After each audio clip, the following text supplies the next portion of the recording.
और शास्त्र अनुकूल साधना कैसे होती है? जो सदग्रंथों में विद्यमान हो, सदग्रंथों में जिसका ज्ञान हो, सदग्रंथों के आधार से जो भक्ति हो, उसको कहते हैं शास्त्र अनुकूल साधना।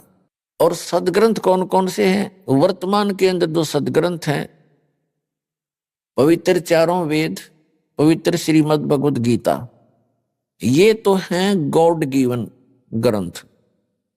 इसके अतिरिक्त पवित्र पुराण, ये हैं ब्रह्मा जी के द्वारा दिए गए ज्ञान में प्लस करके अपने मत जोड़ जोड़ के आगे इसके 18 भाग बना दिए पुराणों के। और महाभारत के अंदर केवल उस घटना है, वो जो महाभारत के अंदर जो पात्र हैं कौरव और पांडव और कुछ ऋषियों का ज्ञान है। तो ये ज्ञान गॉड गिवन नहीं है, ये तो इतिहास एक टाइप का। ऐसे ही पवित्र कुरान शरीफ, कुरान मजीद कहो, एक ही है, केवल नाम नाम मंत्र है, लेख में कोई अंतर नहीं है। तो ये भी गॉड गिवन है, लेकिन ये पवित्र चारों वेद, पवित्र श्रीमद् भगवद गीता और पवित्र पुराण, पवित्र बाइबल का जो अंश है, वो इस ब्रह्म के द्वारा दिए गए हैं। ये भी गॉड है, ये इनकम्प्लीट गॉड है।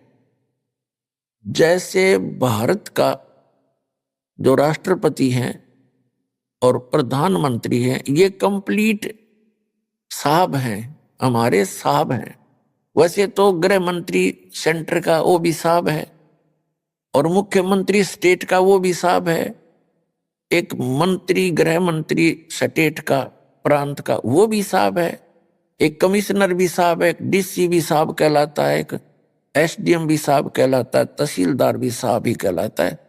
तो इस प्रकार ये सभी साहब हैं, लेकिन ये इनकम्प्लीट साहब हैं, अधूरे साहब हैं। इनका सीमा है, अक्षेत्र है। और कंप्लीट साहब जो है, वो पूर्ण साहब जो है, प्रधानमंत्री है और राष्ट्रपति है। इसी प्रकार जो ब्रह्म है, ये इनकम्प्लीट गॉड है, और इसके द्वारा दिया गया ज्ञान इसका इनकम्प्लीट नॉलेज है।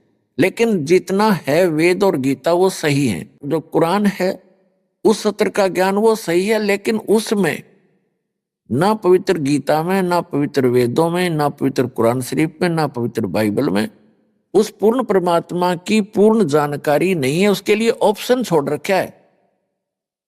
पवित्र श्रीमद् भगवद गीता अध्याय नंबर 4 के श्लोक नंबर 34 में, पवित्र यजुर्वेद अध्याय नंबर 40 के मंत्र नंबर 10 में,